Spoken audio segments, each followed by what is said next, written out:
Welcome, everyone. Welcome. Please grab a seat or stay up there. Do whatever you want to do. This is a pretty casual event. I'm Max Holmes. I'm the president and CEO of Woodwell Climate Research Center. We're absolutely thrilled to have so many people here under the tent and on the porch, and also a lot of people online. So hi, everyone who's streaming or following along with the stream online.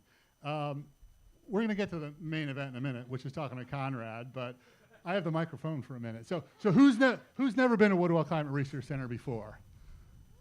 So first of all, shame on all of you, but welcome. And once you're here once, you're part of the family. You're not going to get away. So thanks for joining the team. We've had the police out there. You probably thought they were directing traffic as you get in, but they're actually going to lock it down and you're not going to leave. So thank you for being here. For those who haven't been here before, they don't know probably too much about the history of this place. I'm just going to talk for a minute about it. So we were founded in 1985 by an absolutely visionary, remarkable scientist, George Woodwell.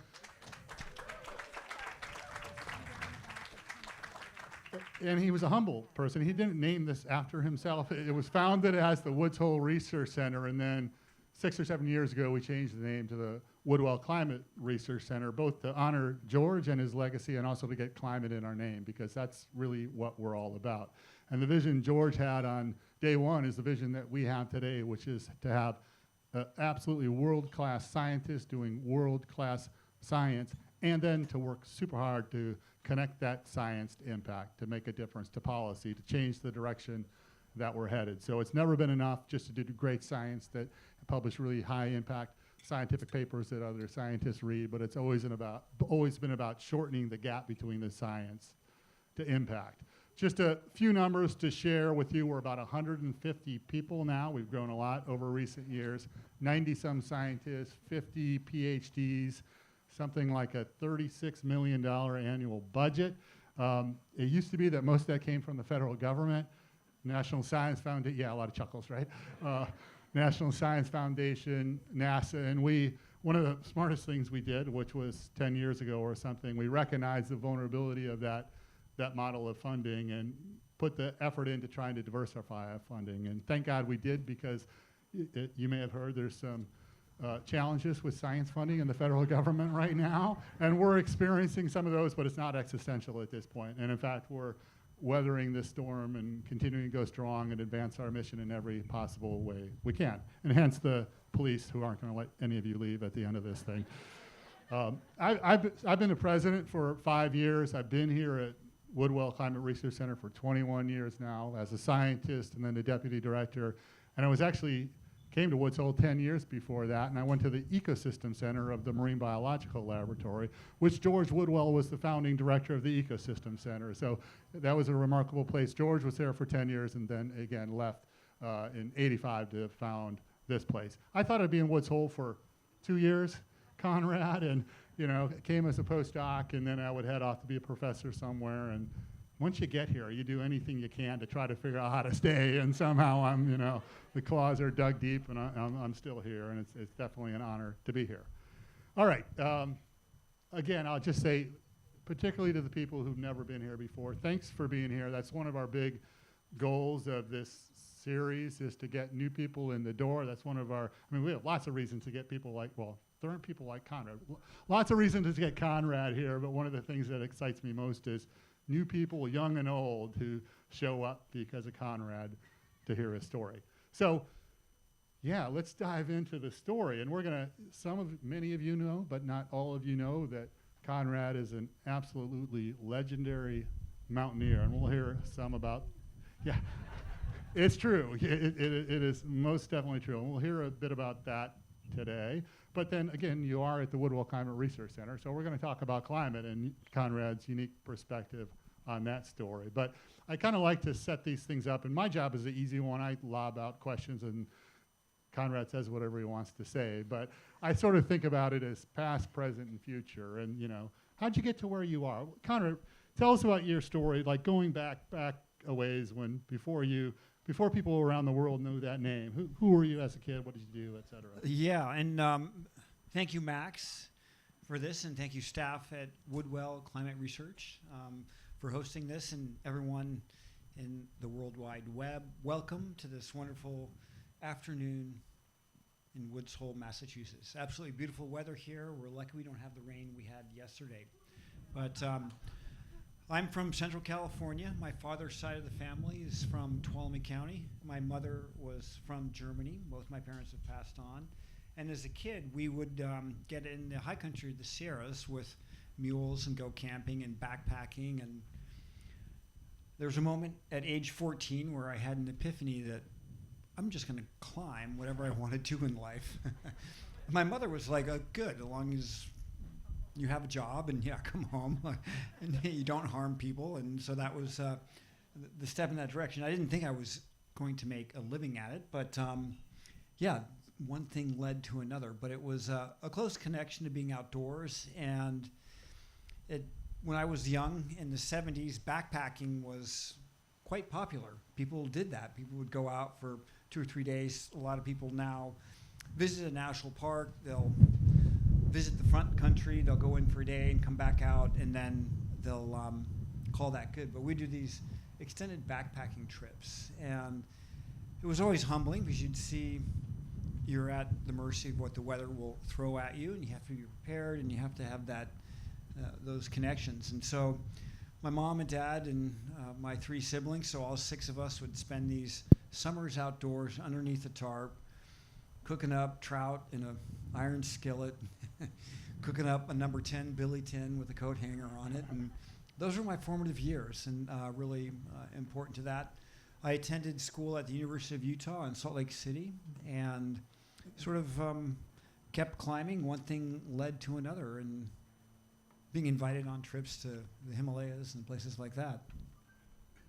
At what point, well, before I ask this question, I should say I wanted to just describe briefly, because I was asked this question several times already. How do we get connected? And my recollection, and I think it's probably the same for you, was through at Mountain Film, which is a big documentary film festival in Telluride, Colorado. And I and my family, and then Woodwell family started going there 14 years ago or something like that. And for the past 9 years, Woodwell Climate Research Center has been the nonprofit sponsor of Mountain Film. And the for-profit sponsor, the big sponsor, is North Face. And you're the North Face athlete and the member of the North Face team and so on. So every year Woodwell's there and North Face is there, and it's been kind of a great partnership, at least I think from both of our perspectives, because we put on various panel discussions and so on and just gotten to know each other well over the years. And I'll tell one story. I don't know if this was a couple of years ago that I was in Bozeman and we connected. And I mean, for those of you, I'm not a climber, although I wish I was, knowing who I know, but I spent a couple of days with Conrad in Conrad's house, and it's sort of a museum of climbing. And it was just amazing to see all this stuff in your equipment room and everything else. So that was a real privilege. Okay, so you described kind of your formative years, and you're always climbing. At what point did you realize, God, I might be able to actually figure out how to do this for the duration? Well, my first moment was with the American Alpine Club, and Jed Williamson here in the audience. Hello, Jed. Hold your hand up. So, wonderful man, local here in this region. So, I had a young climber grant for climbers under 24, and so he drove up to Kachatna Spires in the Alaska Range, $400. We were living large and had a good time. And did a climb and came back. But after that, I was figuring out how to go on the next expedition. And it's only been in the last 20 years that this sort of the professional aspect of it has rolled into it. We now look at what Alex Honnold has done and with the film Free Solo that he did with Jimmy Chin, whose photography is here. So it was a little bit different. And part of it is if you play football, World Cup football, or you play tennis, or you're in track and field, it's qualitative. So you win the race, and that's it. But what we do is experiential. And so to make a living at it, I had to become a storyteller. And I guess that goes back to our early days in the high country. We would sit around a campfire, and you would tell stories and those sort of things. So I was able to weave that into the how that was working with that.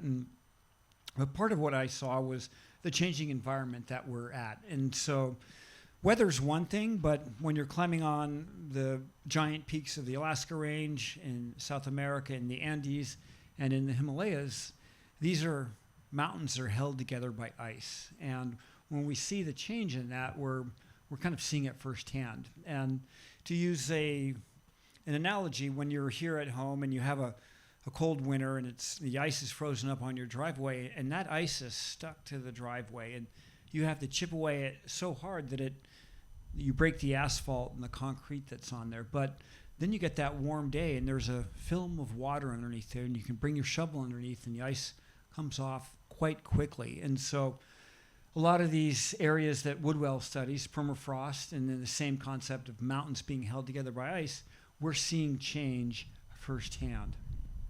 When was it that you started to recognize those changes? You know, you don't see it the first time you're there. You have to kind of go repeatedly. But when did you start to just realize, wow, things are actually happening, the change is accelerating, and so on? The first full eye opening was on an expedition to the Karakoram. So in 29 years ago in the Karakoram, and the Ogre, which is a mountain that Doug Scott, who was a legendary climber from England, had climbed the southwest face of Everest and was like my hero growing up. And so he had climbed the Ogre with Chris Bonington. He fell on the way down. He crawled out on his knees, ran out of food, had to go through the old food left over and survive. But the route that they had climbed was non-existent when we were there in 1997. So we're at the same base camp. We climbed La Toctou, and we're looking over at it, and it was like, this isn't there. And so my interest was piqued on that, and I wanted to look more. And then a couple of the ways that we study glaciers in the mountains is historical repeat photography. And Vittorosella was the photographer for the Duke of Abruzzi, who was one of the first explorers from Italy, and he had gone into the Kanchenjunga Massif. He'd gone to K2, did the first ascent of Mount St. Elias, and with him, Vittorosella would take these wonderful black and white photographs. And so we as climbers would come back and we'd look at those photographs again. The late David Brashears from Massachusetts, with his work, was able to do this repeat photography, and we see what's going on in the mountains.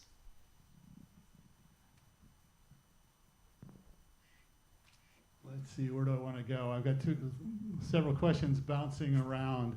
And I think, I look out and I can tell some of you are climbers and you probably know Conrad's story in and out, and others don't. And I was wondering if you could take a couple of steps back, and you're probably really humble about talking about some of the things you've done, but I guess maybe I'll phrase it as like, what are some of the things you're most proud of in your climbing career?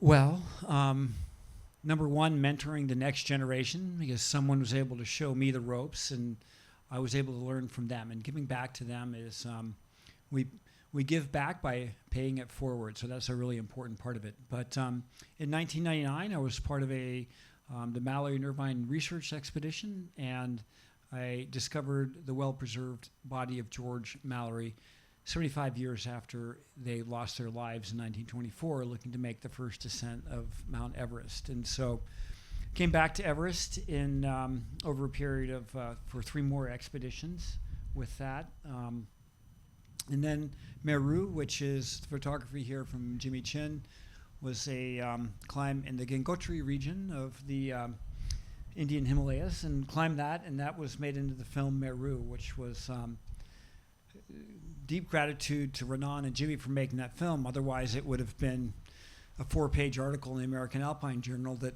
those of us that are cognoscenti of that we could refer to it. But it reached across to more people, and it introduced them to the mountains and what we do out there and how important it is to us as people and how we're connected to the climate. And that is it on Netflix? Is it available somewhere to watch right now, Meru, I think? Yeah, Netflix, and it rotates between the streaming folks and the streaming outfits. But yeah, if you want to rent it, it's there. And yeah. Look it up. You should do so if you haven't already done. All right, back to your kind of observations of change in the mountains and so on. How did you go from this recognition that things are changing and climate is changing, or how are you trying to use that unique perspective you've had up on, some of the world's highest mountains and so on, and to use your voice to make a difference on that front? Well, other than the fact that you're sitting here right now. Who here remembers bazooka gum? Yeah. Remember those hard pink bricks? And you had the wax paper that wrapped them up, and they had cartoons. So one time, this was a moment in life that those landmark moments, and the cartoon inside was, how do mountains hear? They hear with mountaineers. And little did I know that connection would, we like a good pun. Dad joke approved. But little did I know that bazooka cartoon would be what it was. And so in a sense, the mountains they can't speak. So we are the ears and the eyes of the mountains in places that don't have a voice. And Woodwell does a great work with that in the Arctic, in the rivers that they study, in places like that what we're doing, studying the climate, ensures that we can hear the birds in the garden here, and that the world that we've been able to enjoy, the majority of us here, is going to be there for grandchildren and 7 generations on down the line. So that sort of pivotal moment to be like, okay, I need to be the eyes and the ears of the mountains was a key turning point. And that is sort of the reason we're so excited to be connected with you, which, like, amazingly, not everyone in the world wants to listen to a climate scientist talk ad nauseum about things, but there are a bunch of people that like to listen to you. So yeah, this kind of partnership, we try to get our story out to whoever we can, and you certainly have a big megaphone that helps us to do that. In a few minutes, we're going to open it up to questions from the audience, so think of some things you may want to ask. But as you look to the future, Conrad, thoughts about how you plan to spend your time, either in the mountains or using your voice for the things you care about? Yeah, the climate is an existential crisis for humanity. We need this planet to survive. And if we go back 200, 300 years ago, nature was an adversary, and we had to conquer it, and we had to, it was there for our benefit and everything like that. But we realize now that everything we do, from water to air to the food that sustains us, is part of an ecosystem. And we're all here as humans. By our very existence, we consume resources and carbon. So we can say we're part of that. And to bring climate awareness is a really important thing. And from climate scientists, and I'm a hobby scientist, I love geology, study geology, and I'm fascinated by rocks and geologic time, cosmic time, and constantly reading. And that 3 of the ways that we're tracking the changing planet that we share with thousands of other species, one is atmospheric CO2. And so Mauna Kea in Hawaii is where there's a scientific station that registers atmospheric CO2. The other way is ocean acidification. And the third way is glacial recession. And there's other metrics that we can use to study climate. But when we think about those 3 things, Mauna Kea is good science, and may we continue to fund the work that they do. It's in the middle of the Pacific Ocean. They have unsullied air, and they've been doing it for decades now. And so we can look at that. And so as we go up above 430 parts per million, and we can look back to where it was decades and centuries ago through chronodendrology. There's some science in there. Everyone should know the CO2 concentration when they were born. I'm 320. What are yeah. So, but as that's changed, and the other way is ocean acidification. But if we were to say the air is changing, most people, myself included, we'd go, oh, it's windy today, or we had smoke coming in from Canada last week, but we don't really have a chance to understand that. Ocean acidification, unless it's brought to your attention through changing flora and fauna in the oceans, you really won't see it. And if you live in a place that's not connected to the ocean as Woods Hole is, it's still very abstract. But when we're able to provide photographic and scientific proof of glaciers recession, which is in a sense the thermometer that we're seeing this, it's watching an ice cream melt on the sidewalk. So whether you live in Kolkata or in Bangladesh or Dubai, or you live in Reykjavik, or you live in Baffin Island, or wherever you are in this world, there's no translation that needs to be brought there. You can understand that and you can see that. And there's a direct correlation between what we're seeing with the glaciers and the glacial mass that we have on our planet and how that's happening. And yeah, we're not going to be able to turn climate change on its head in a dime, but once we realize that, we can then take steps to create change on a societal scale, which begins with our own individual actions by trying to use less and eat healthy and purchase carbon offsets, but then also on a society in a global way. And in that sense, there is a deep sense of responsibility that comes from the United States. And so, Max, you and I are about the same age, and there's some of us in here that are, you're 2 decades more experienced than Max and I. So nobody is 4 decades more experienced. yeah. But there's, I mean, we went through great things. And I mean, how many people here were alive with the moon landing? And I mean, what a great moment. And we invented Tang juice and all this and that, but it was this great moment where President John F. Kennedy said, we're going to go do this. And it became a race in the 60s, culminating in July of 1969, where we landed on the moon and we were able to do that. And that can-do, which harnessed all of our technological and science resources, combined military, private sector, and getting to the moon with less computing power than we have in our handheld phones that we use daily. And to think that they were able to do that. And that same opportunity is the clarion call for our generation and future generations, that we address what climate is. And so it's complex. There's an energy input and how we use energy that's a really key part of that. And that with our university system, which is creative, we have a lot of bright ideas. It's driven by investing in the future and the patents that come from that, and that we have this opportunity to collaborate on a global scale to address this problem that isn't just confined to our borders. If you're a living, breathing human, this is something you should be concerned about.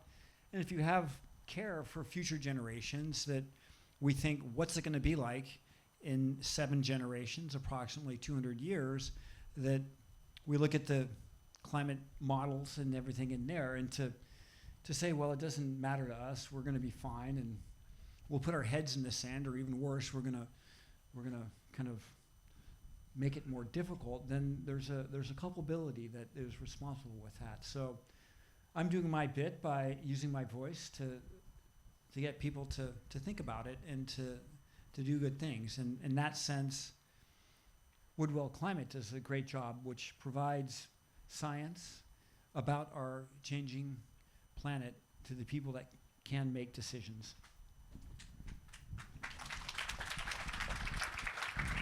Thank you, Max, for the question. So one more question before we sort of open it up to audience questions. But as you're talking about using your voice, I mentioned, we've crossed paths. That mountain film, obviously you're sitting up here right now using your voice. Just give some examples of other ways you spend your time getting the story out, whether it's, you've been telling me about your travel over the last week or months, or kind of things you have planned. Yeah, I'm an equal opportunity speaker. So I was speaking to a 2nd grade class in Montana where I live, and the kids were like taken with it. They're like, okay, we're going to fold up aluminum. They had like all these great ideas. And it was about the time when Al Gore's Inconvenient Truth came out. And so the same presentation I had, I brought it to Montana State Legislature saying, it's going to affect winter recreation. Tourism is a after agriculture and mining is the third most important source of the revenue in the state of Montana. It's going to affect winter revenue on that. But it was like, well, where did you get your information? And well, inconvenient truth. Well, we're just not going to believe that gentleman. So we weren't going to have them in on that. So that, talking to the youth with that, traveling overseas to countries like Nepal, where I have a deep connection, and Nepal is a consequence nation. So I don't like to use the word victim because it's not a great word to use. But what they are suffering the consequences of an increasingly warming planet, and per capita they consume much less than we do in North America, Europe, the Mideast, places like that. So, and there's no question, like, is climate change real or not? They're like, it's very real, and you guys are causing it. What are you going to go do about that? So, and the other way to share our information is to lobby with our government, and we have you have in the Bill of Rights the privilege and the responsibility to talk to our elected officials. And when you go in as a citizen, you're saying, I'm seeing change with this, and this is very much a big part of it. And so we're allowed to petition our government, and some of that it gets caught up in interests that are bigger and more powerful than us. But when you have an opportunity to sit down with an elected official, it's meaningful. And so meeting with Senator Lisa Murkowski, which is our only state that has Arctic climate within it, and it was like, is climate change real? And she was like, yes. There wasn't. She recognized that, and this was probably 5 to 8 years ago or something along those lines, and having that conversation with her, and that on that level that we can bring it together, and that it's in that sense that we're able to work with that and to lend our voice with it. So there, as Max began our conversation, that we have strong headwinds in the climate science community right now, but we won't give up. Adversity makes you stronger, and so it's like, okay, well, the peaks can be a little more challenging. We have to make sure we have the right tools, which is your rope and your rack, and how are you going to get up there?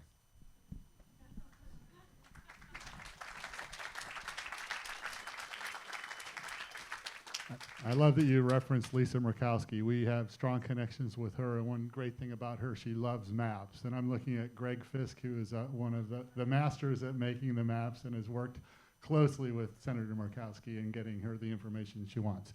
All right, questions from the audience. Yeah, so we'll get a microphone to you so the people online can hear. There's a question. If you have a chance to check out the map department here at Woodwell, it's like the ultimate candy store. Props. So I have a question about the culture of the mountaineering community. So are you unique, or is, what is the culture of the mountaineering community in terms of awareness and commitment to environmental issues? Sometimes when I think of mountaineers, I think of people that they have there's a personal challenge in conquering nature. I mean, that's kind of a traditional trope about mountain climbing, right? You're going to conquer nature, and you see all these pictures of Everest now with the people lined up, right, waiting to achieve the high peak. Is that changing? Are you representative of a developing culture within the mountaineering community, or are you a standout? Are you unique? Great question. I never saw it as like, I'm going to go conquer the mountain. And I think that is brought into the sort of how people might see it there. If I am fortunate to make a summit, I do it with my friends, and we do it with planning, we do it with teamwork. Rule number 1, you come back safely. Rule number 2, you come back better friends. And 3, if you're lucky, you make it to the summit.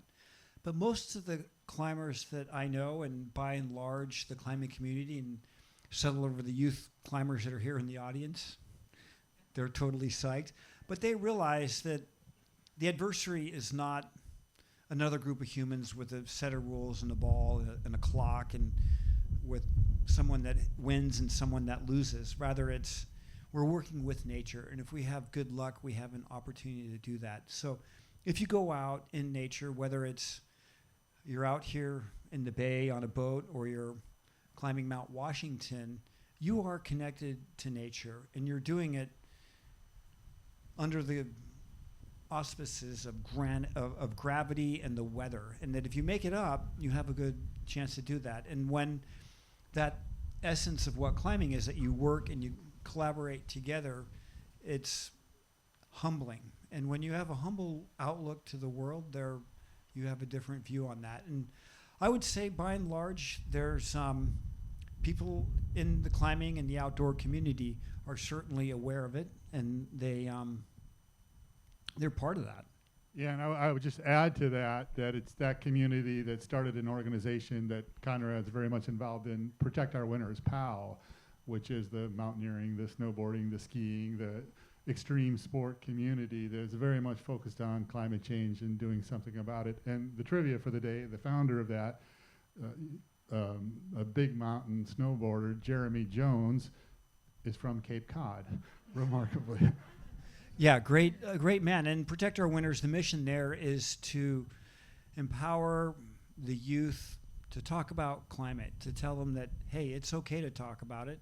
And we love winter sports, and to connect scientists, youth activists. And so, Sophie, your daughter, is in the audience today to get you and your friends that are there to be like, yeah, I can talk about climate, and climate is good. So we need all of us involved on this.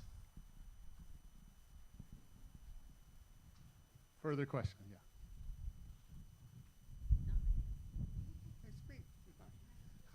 So, this has been so interesting for all of us, I know.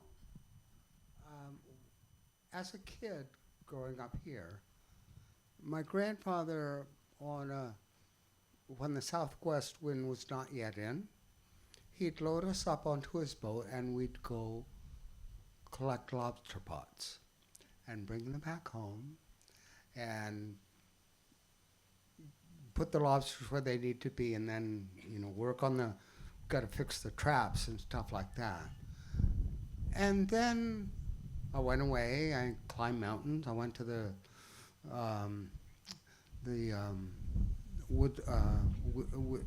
Wyoming and all of that, knolls and stuff like that. And we had to live, as you said, together. You cannot get up at 5 in the morning with minus 20 degrees and your boots or whatever, unless you're together, right? So after 50 years, I come back here. I sent a note to my friend in Maine. You probably all know her, Heather. I think all the lobsters ran away because temperatures are changing, because climate is happening. And here in Falmouth, and this is what I do. I'm doing research in Morocco to do the same thing.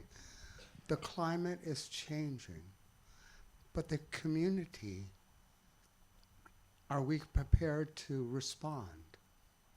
Are we prepared, or what are we doing to respond other than trying to fix surf drive, stuff like that, right? So my question really is, just as you ended your talk and said, we need to speak out, right? We need to, so what is the message to help us change and help us become more active and realize that it's not okay where we are now?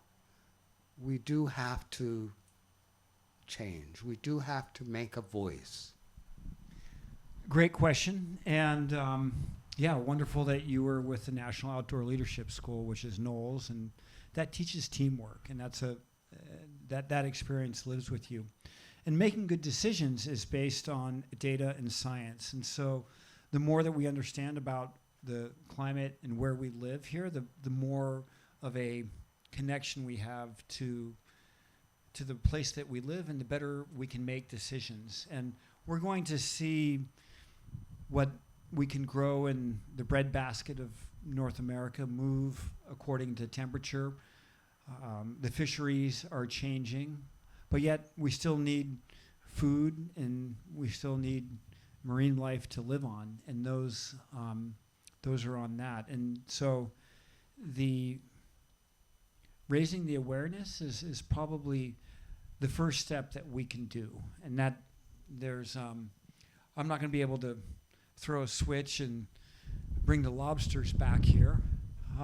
And it's part of your culture and your community and how things are. And that we can address that so that the kids in the audience here can go and haul in a lobster pot and actually experience that, rather than it being something that grandfather told them at the dinner table. And the same way with a young climber to be, yeah, I want to go ice climbing, or I want to climb on a glacier, that opportunity is there for them. So it's,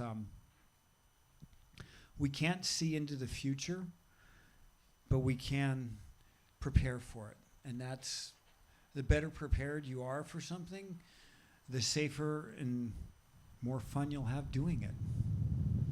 Yeah, and I think another part of that answer, or how I would answer, is yes, the impacts of climate change are here.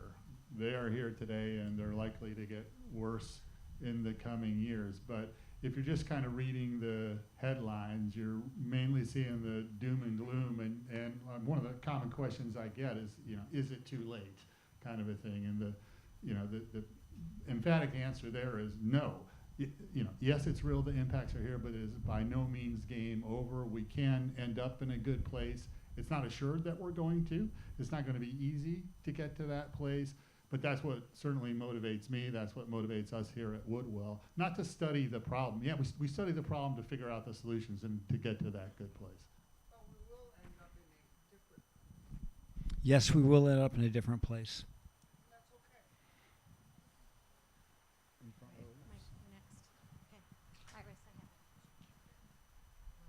For those of us who are not mountain climbers, could you just tell us, what was it like the very first time you climbed Mount Everest? Can you describe it to us? Yeah, so May 17th, 1999, it was cold and miserable.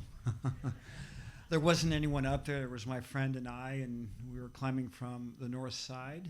And it is, if anything makes you understand how important oxygen is, it's climbing without oxygen, and you're wheezing away there trying to get the oxygen you need through what normally would be your lungs. You're like breathing through a straw. So it's not a, and Everest is the highest point on our planet, but it's sort of a metaphor for life. Everyone's like, well, that's my personal Everest, and that's, I want to go do that, and things along those lines. But Everest is also an incredibly inhospitable climate, in that humans were not meant to survive there, and we are out of our element. And if we don't have our protective equipment and a team, we perish right away.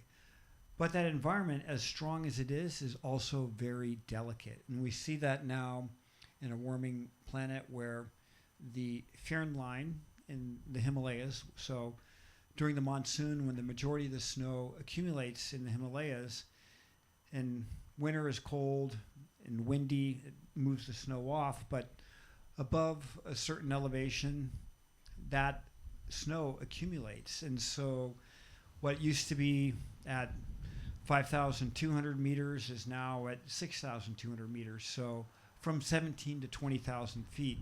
And the result is that the glaciers are not being replenished with the snow that needs to go in there. And the Himalayas are about the same latitude as Florida, and the largest, most active, and youngest mountain range on our planet. But it's also home to over 8,000 glaciers, and the source of 5 of the world's great rivers, providing water to over a fifth of the world's population. So when we think about what is going on there, the water tower of Asia, there is quite a bit of responsibility that comes with it. So I started out climbing Everest. It's miserable. You're in the hurt locker. Fun comes afterward when you can share it with your friends, but it is significant to existence of the people of Asia. How many days on the expedition is probably 2 months door to door from when you're there, but you have to acclimatize, get ready, and then you move up camps, and then you make it up to get to the summit. So we were part of that and went back in 2007 and then again in 2012. And in 2012, doing glaciological work and geology with Montana State University, so building a science component into it. But it, just think about having to run up the stairs and all you have is a paper straw to breathe through, and you're cold. Yeah, I was wondering, I saw a documentary where you had a heart attack while Yeah. you were climbing a really significant mountain, and you were rescued by helicopter, and I believe had an angioplasty and survived, and yet went back to climbing again. And I was just wondering what it was like to adapt to that kind of a change in your life and how you've been able to do it. Yeah, so that was November of 2016, and I was trying an unclimbed peak in Nepal with David Lama, a young Austrian Nepali climber, and I suffered a heart attack. So my left anterior descending, I had a blockage there, which I'd probably triggered in 2012 climbing Everest without supplemental oxygen. So there I was in the middle of nowhere and called in a helicopter, hitchhiked a ride with a helicopter. He had to stop, go deliver some rice in a microwave to some village. And I'm going downhill. And I made it into Kathmandu, and Dr. Yadav Bhatta, which is a cardiologist and incredibly gentle, wonderful man. And he was able to bring me back around. And so I had a radial angioplasty, and they a Boston Scientific stent went right in there. It was manufactured in Ireland, and so because they have serial numbers on them, and I sent them a Christmas card, and for a few years it was like the team in Ireland that was at the lab that produced them. But every time I'm in Kathmandu, I see Dr. Yadav Bhatta, and we get together for tea, and he is a great person. And so they're but the best part of it was they're like, do you want to be general anesthesia or local anesthesia? I'm like, I'll just go local. And then he's like, can my students watch? And I'm like, yeah, let's do this. So there it was. It felt like someone was riding a mountain bike over my arm, and with a little splatter guard there, and I'm watching it on a flat screen TV and grainy hospital type stuff. And it felt like a mouse ran across my chest, and they pulled the obstruction out and then went back in and inflated that. So that something like that had it happened 20, 30 years ago, I wouldn't be here. So proof that science works, and together we work together. Conrad, Yeah. Whew. get on. Yeah. Conrad, it sounds like an episode from The Pit, actually. But talk a minute about the fact that also you were on a quest to see if there was a possibility that Mallory could have climbed the first and second step on Everest. I mean, that's been the quest of a lot of us, is to try to see if those guys really made it back in 1924. Yes, great question, Jed. And the first pioneering expeditions, 21, 22, and 24, were from England, and they sailed over there and got to finally Everest Space Camp. And it was on the third expedition that George, Mallory, and Sandy Irvin disappeared on June 8th, moving expeditiously as if to make up for lost time. And so the question in the mountaineering community was, could they have made it to the summit 29 years before Tenzing Norgay and Ed Hillary did? And part of that was the second step, which is a cliff band at 8,600 plus meters, 27,000 feet. And would they have been able to climb that? And so the first expedition in 1999, thanks to WGBH Boston, they were the ones that funded it and to make a documentary. And so they were like, they recruited me because I hadn't been on Everest and I'd worked with climbing films, and that was the, and it's pretty difficult climbing up there. And that I don't think they were able to surmount that obstacle there, and that they were somewhere in the vicinity of the first step. They then retreated and they fell descending the yellow band, which is a cliff band on there.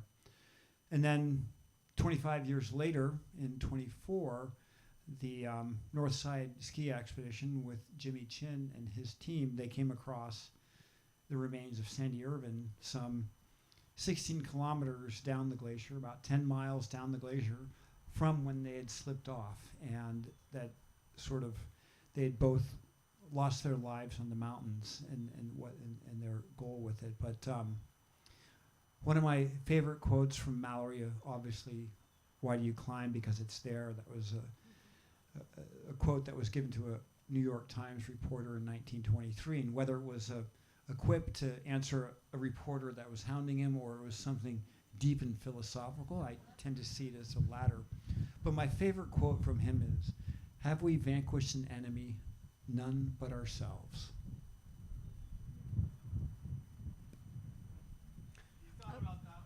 Yeah, I thought about that one. Yeah, there's no one else there. So yeah. Hello. So, as someone who's traveled to many different places, experienced different cultures, and formed relationship with such a variety of people, what's your biggest takeaway from bonding and talking to people with such diverse backgrounds around the world? Everyone wakes up in the morning and we all either have our cup of tea or a cup of coffee or a glass of water. So we have the same basic human needs, in that we're all connected along those lines. And the other thing is that humans have the same hopes and aspirations, and the same fears and the same despair.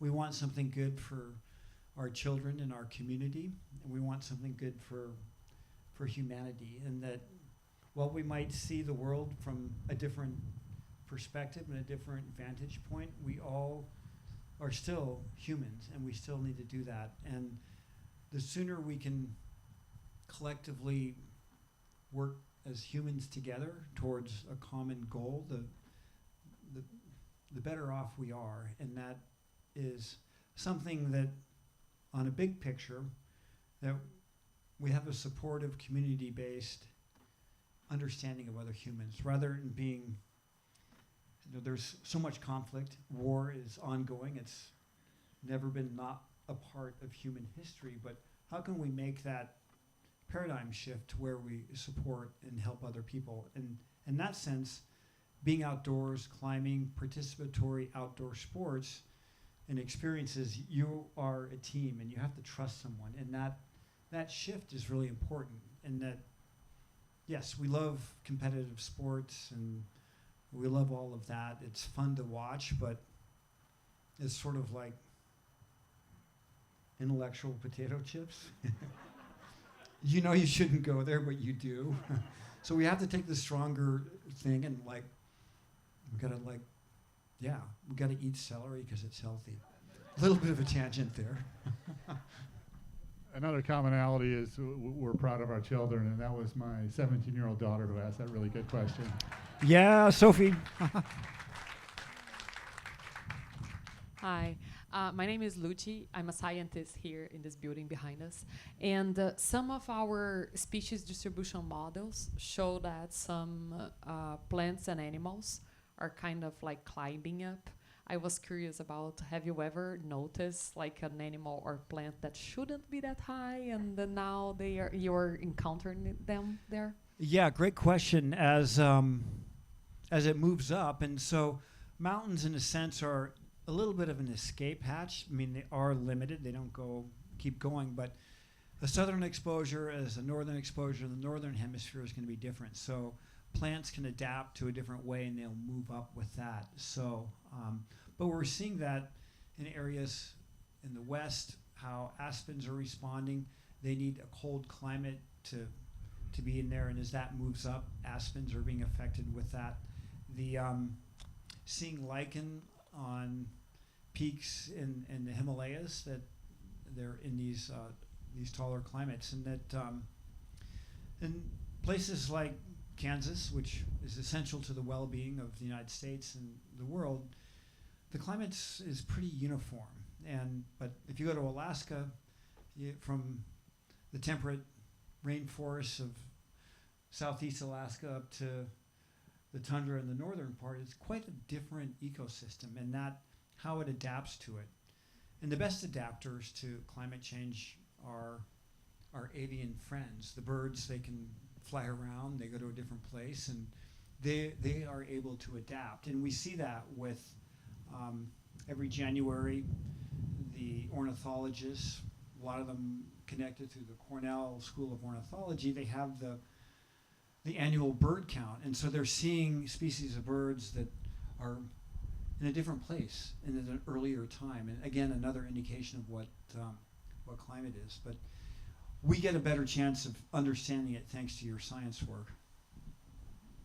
We have time for 2 or 3 more questions, and then Conrad has graciously agreed to stick around for the next 7 hours to hang out with all of you. Yes, hi, thanks. Mountaineering question, actually. There's been this, well, how do we put it?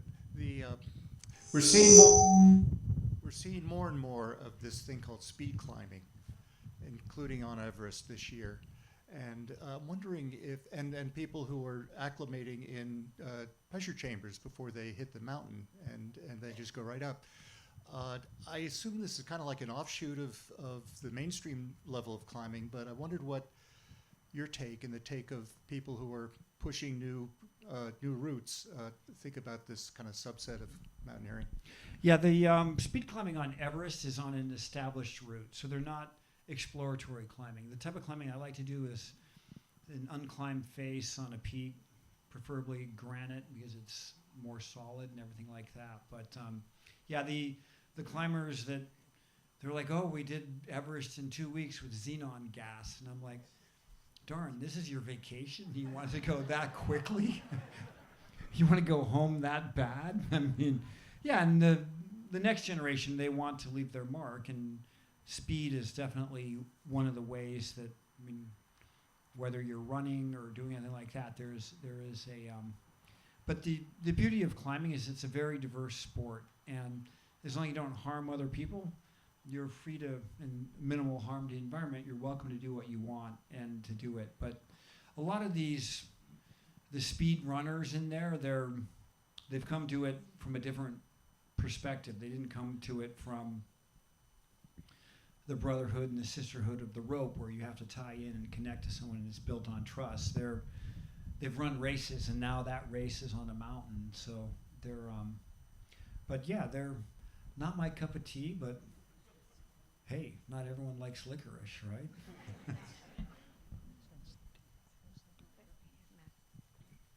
Hey, Conrad? Yeah. You've had so many phenomenal climbing experiences in your career. What is it when you're at that point where you're sucking through the straw? Like, what gets you through those absolutely insanely difficult moments where you almost, you get to a point where I can't even believe I'm putting one foot in front of another? What is that human spirit like for you? What is your experience like for you in those most acute moments? Well, probably being stubborn, not wanting to give up, having a short memory span because I forgot last time how miserable it was, but also wanting to get out there and try things. And that sense of unknown is, it to me is always a draw. And probably my factory setting when I was born was, you're going to go explore. And my mother always was like, yeah, that's what you were going to go do. I saw it when you were 18 months old. My second grade teacher was like, yeah, that doesn't make any sense, but that's what he goes to do. So, but the human understanding of the unknown is elemental to who we are. We've always wanted to see what was across the river, over the ocean, on top of the mountains, and that idea that we have creativity and associative knowledge that has allowed us to build science and brought us the mobile phone, took us to the moon, and allowed us to live like that. That same drive is elemental to climbing and the human spirit. One final question. Well, I am more of a coastal person than a climber. On the other hand, I'm from Berlin Free University, and even I am aware of the fact that we have in Germany a very renowned climber named Reinhold Messmer, and he is considered to be quite something, almost like a philosopher. And he's cherished, he's admired, and so forth. My question is, do you guys ever get together? Is there a connection between those different communities, or are there different communities of that kind? How would you describe that? Yeah, Messner and I traversed South Georgia in 2001 to retrace Ernest Shackleton's expedition and to make an IMAX movie. And that, I was totally humbled to be. I was like, oh, can I light the stove? Reinhold, here's to you. So, and in the United States, mountain climbers, there's now Alex Honnold, things are different, but it used to be like, okay, social misfits, and you had no purpose in society. You weren't knocking the ball out of the park. But yet in Europe, because of the Alpine connection and Messner being the first person to climb the 14 peaks above 8,000 meters is well renowned, and he was also a member of the EU Parliament, representing Bolzano, which is his part of northern Italy. So there's, but his experience from his generation was collectively passed on to my generation, and then we add to that ball of knowledge, that wisdom, and then we share it with the next generation. So it's all connected. And so in the same way that the scientists that here at Woodwell go all the way back to Sir Isaac Newton and Copernicus and others, Aristotle, going, oh yeah, so there's we have to embrace knowledge and add to it. So thank you. That's a great question.